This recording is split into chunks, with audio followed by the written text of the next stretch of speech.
जय हिंद साथियों, स्वागत है आप सभी का अपने YouTube channel steno with Wasim में। दोस्तों, आप मेरे Telegram group steno with Wasim search करके जुड़ सकते हैं। जो भी साथी चैनल पर नए आए हैं तो चैनल को लाइक, शेयर और सब्सक्राइब जरूर करें ताकि सभी तक नोटिफिकेशन पहुंच सके। चलिए स्टार्ट करते हैं। 5 सेकंड बाद। स्पीड 80 शब्द प्रति मिनट। Ready, start.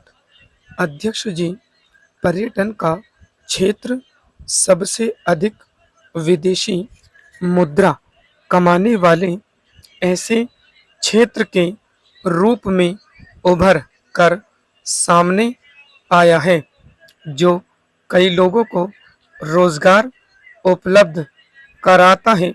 सरकार ने राज्य सरकारों की सहयोग से पर्यटन के विकास को बढ़ाने के लिए जोरदार प्रयास किए हैं। इसके परिणाम मिलने आरंभ हो गए हैं तथा पर्यटकों के आने में वृद्धि हुई है।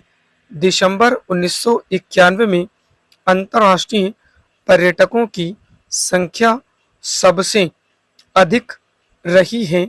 हमारे लोगों को पर्याप्त सुविधाएं उपलब्ध कराई जानी चाहिए ताकि वे अपने देश को बेहतर ढंग से जान सकें तथा समझ सकें। इस बात को ध्यान में रखते हुए सरकार युवा पर्यटन पर ध्यान केंद्रित करेगी। पैराचेंज। भविष्य में हमारी सुरक्षा और प्रगति का आधार काफी हद तक कृषि के विकास पर निर्भर करता है। कृषि, जिसमें खाद्य उपज, बागवानी, मत्स्य उद्योग शामिल हैं, के क्षेत्र में हमने जो तेज प्रगति की है उसका श्रेय हमारी अनुसंधान प्रयोगशालाओं में हुई प्रगति को है।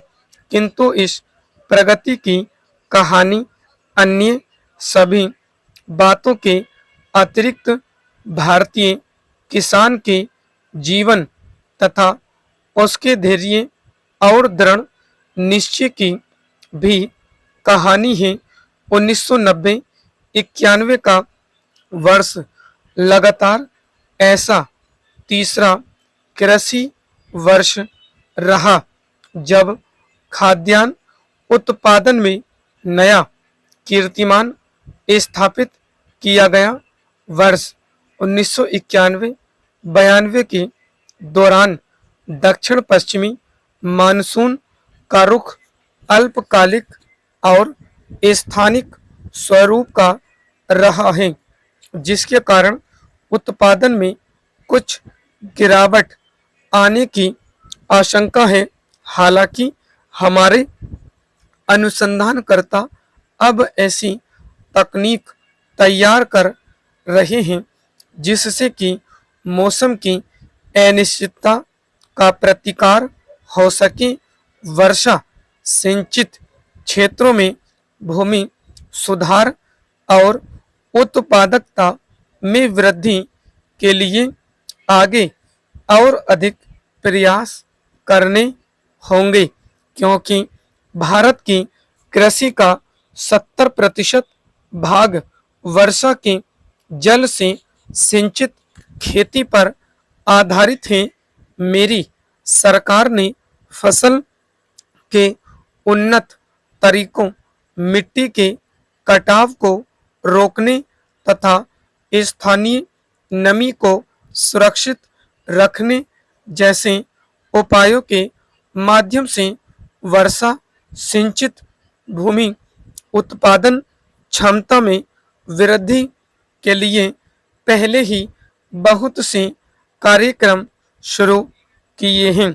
8वीं पंचवर्षीय योजना के दौरान बागवानी, पशुपालन और कृषि प्रसंस्करण के कार्य को उच्च प्राथमिकता प्रदान की जाएगी।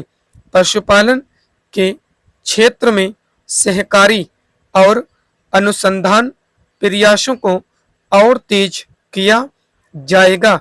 इनमें तथा अन्य क्षेत्रों में प्रसंस्करण और विपणन सुविधाओं को सुदृढ़ किया जाएगा ताकि ग्रामीण क्षेत्रों की आय में वृद्धि के लिए उपयुक्त वातावरण तैयार किया जा सके। तिलहनों, दालों और अनाजों की उत्पादकता बढ़ाने और विशेष रूप से ग्रामीण क्षेत्रों में आय और रोजगार उत्पन्न करने और कृषि के विविधीकरण के लिए अनुसंधान पर बल दिया जाएगा। स्टॉप। दोस्तों, डिक्टेशन पसंद आई तो लाइक, शेयर और सब्सक्राइब ज़रूर करें ताकि सभी तक नोटिफिकेशन पहुंच सके। आप सभी मेरे Telegram group steno with Wasim search करके वहां पर जुड़ जाइए। वहां पर आपको महत्वपूर्ण शब्दों की आउटलाइन दी जाती है। धन्यवाद दोस्तों।